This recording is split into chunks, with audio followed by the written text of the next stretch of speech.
Un avión cayó en el océano. Pero nunca estuvo solo en lugar de rescate. Llegaron tiburones, no atacaron, no se fueron, rodearon el avión como si lo protegieran. ¿Qué hay bajo las olas? Aunque el mar no quiere que veamos, el cielo no dio ninguna advertencia. El vuelo 721 atravesaba las nubes en completa calma, muy por encima de un océano infinito. Los pasajeros dormían, reían o miraban por las ventanas, sin saber que ese momento de paz estaba a punto de terminar. Entonces las luces parpadearon una vez, dos veces.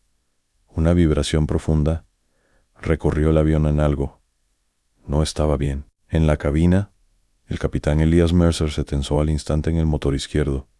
Brilló en naranja y murió.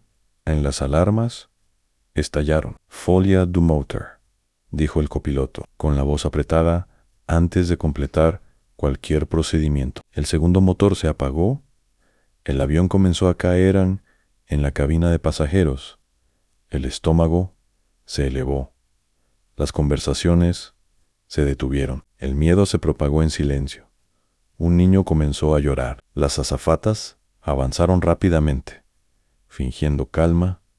«Solo es turbulencia», decían, pero el océano debajo contaba otra historia. «Mayday, Mayday», transmitió el capitán. «Hemos perdido ambos motores». Preparándonos para aterrizaje de emergencia, en el agua las nubes se abrieron y revelaron solo agua oscura y sin fin. No había tierra, no había salida. A las órdenes de posición de impacto resonaron mientras el avión descendía. En el viento aullaba. Las olas parecían dientes afilados esperando cerraran. Y entonces, el impacto. El metal gritó cuando el avión golpeó el mar. El agua irrumpió en la cabina, maletas volaron. Los gritos llenaron la oscuridad, por un instante imposible. El avión flotó, las puertas se abrieron, los toboganes se inflaron. Los pasajeros escaparon hacia las balsas, temblando, heridos, vivos segundos después. El avión se inclinó y desapareció bajo las olas abajo. En la profundidad, el fuselaje roto se posó en el fondo del océano, y en la oscuridad aparecieron sombras en aletas. Cortaron el agua. Lentamente, tiburones. No atacaban, no se alimentaban. Solo rodeaban el avión, como si el océano ya lo hubiera reclamado, como si algo antiguo hubiera despertado para custodiarlo. El océano cerró su puerta. El avión yacía inmóvil en el fondo marino, cubierto por arena y fragmentos retorcidos de metal. La oscuridad era total. La presión aplastaba a todo. El silencio era tan profundo que parecía vivo. Entonces algo se movió. Una aleta apareció entre las sombras, luego otra, y otra más. Tiburones. No llegaron en frenesí, no atacaron el fuselaje, se desplazaban despacio, con movimientos precisos, como si inspeccionaran algo sagrado. Sus cuerpos enormes cortaban el agua negra en círculos perfectos alrededor del avión arriba. En la superficie, los sobrevivientes flotaban en balsas naranja, sacudidos por las olas. Algunos rezaban, otros gritaban nombres que el mar ya había robado. El sol comenzaba a caer, y con él la esperanza. «¿Alguien ve tierra?», preguntó una voz quebrada. «Solo horizonte, solo agua debajo de ellos». A cientos de metros, los tiburones seguían girando. Sus ojos reflejaban restos de luz, como espejos antiguos. Uno de ellos, enorme, con cicatrices blancas en el lomo, se acercó al ala rota del avión. La tocó, no con hambre, con curiosidad, como si reconociera que ese objeto no pertenecía al cielo, sino ahora al mar. Los sensores de una boya cercana registraron movimientos extraños. Patrón circular constante. No era una migración normal. No era caza, era vigilancia. La noche cayó sobre la superficie. El frío se intensificó. Los sobrevivientes temblaban, sin saber que justo debajo de ellos algo los observaba desde las profundidades. El avión no estaba abandonado. Había sido aceptado. ¿Y los tiburones? No eran simples depredadores, eran guardianes. La noche convirtió el océano en una trampa. Las balsas subían y bajaban lentamente, como puntos perdidos en un desierto negro. El frío mordía la piel, el miedo se volvía más pesado. Con cada hora que pasaba, sin rescate un sonido rompió el silencio. A un golpe suave contra una de las balsas. ¿Qué fue eso?, susurró alguien. Otro golpe más fuerte.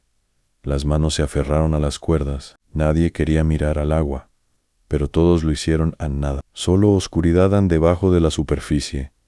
Una sombra enorme se deslizaba sin ruido. Un tiburón pasó lentamente bajo la balsa, tan cerca que su silueta se marcó en el reflejo de la luna. No atacó, no giró, solo pasó Ann, y luego otro, Ann y otro más. Formaban un círculo como si cerraran el espacio, como si marcaran un límite invisible. Los sobrevivientes sentían algo, aunque no podían verlo. Una presión en el pecho, una sensación primitiva de ser observados por algo que no entendían. Abajo, en el fondo marino, el avión permanecía intacto, envuelto por ese mismo círculo de aletas. Peces pequeños se mantenían alejados. Nada se acercaba al fuselaje sin permiso en un buzo de rescate. Horas después, bajaría esas profundidades y diría lo mismo. Nunca vi tiburones comportarse así, pero esa noche nadie estaba allí para explicarlo. A los tiburones no atacaban las balsas, no tocaban a los humanos. Simplemente patrullaban. El océano había trazado una frontera y nadie debía cruzarla. El amanecer no trajo alivio. El sol apareció lentamente sobre el horizonte, revelando balsaos dispersos, rostros pálidos y cuerpos agotados. Algunos sobrevivientes ya no respondían. El océano no había sido amable durante la noche. Entonces, el agua cambió. Primero fue un silencio extraño, luego un movimiento bajo la superficie. Miren, susurró alguien a lo lejos. Aletas emergieron del mar en una, en dos, en cinco. Los sobrevivientes contuvieron la respiración. A los tiburones nadaban alrededor de las balsas, manteniendo distancia, describiendo círculos amplios y lentos. No mostraban agresión, no atacaban, tan solo vigilaban en un hombre. Levantó un remo, improvisado, temblando. No los provoques, dijo una mujer. No nos han hecho nada.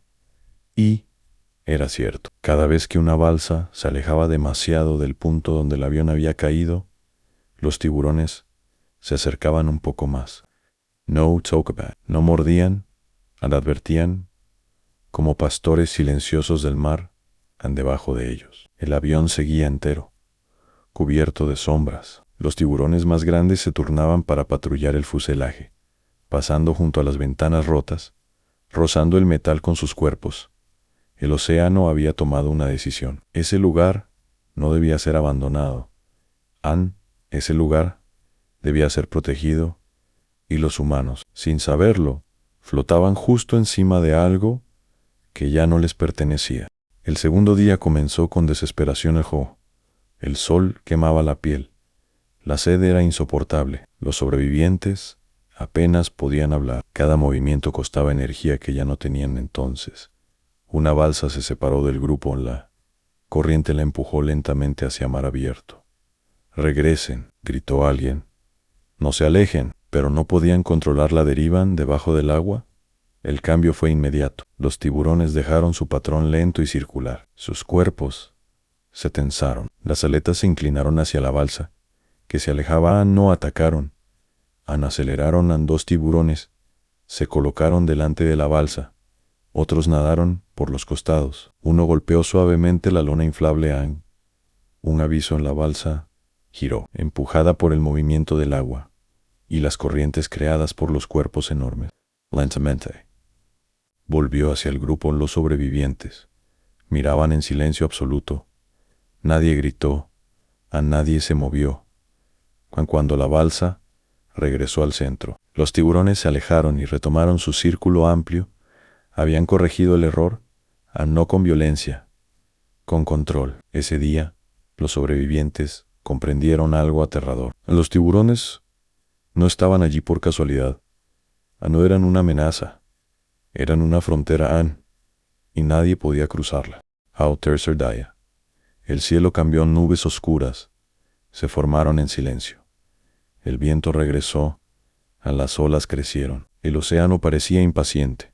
Los sobrevivientes se aferraron a las balsas mientras la tormenta avanzaba. El miedo volvió con fuerza debajo de la superficie.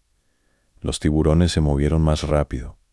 No huyeron, se cerraron. Formaron un anillo más estrecho alrededor del punto donde el avión descansaba. Cada rayo que atravesaba el agua iluminaba brevemente sus cuerpos, como sombras vivos.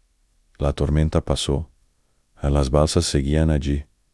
Ningún tiburón atacó. Era como si el mar hubiera probado algo y lo hubiera aprobado. Y esa noche, uno de los sobrevivientes juró haber visto luces bajo el agua. No eran reflejos, eran movimientos en debajo.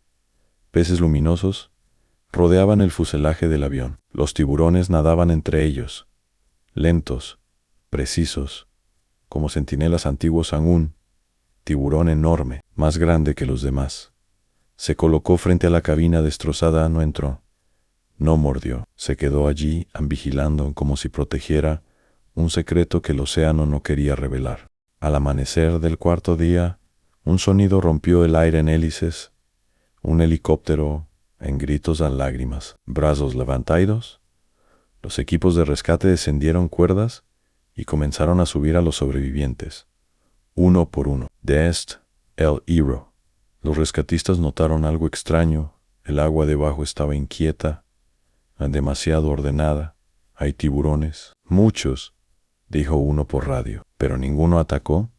A ninguno se acercó cuando el último sobreviviente fue elevado. Los tiburones se sumergieron lentamente. Su tarea había terminado. Dies Disputes, un equipo científico, bajó para investigar el avión en cámaras, en luces, en sensores. Pero al acercarse al fondo, todo falló.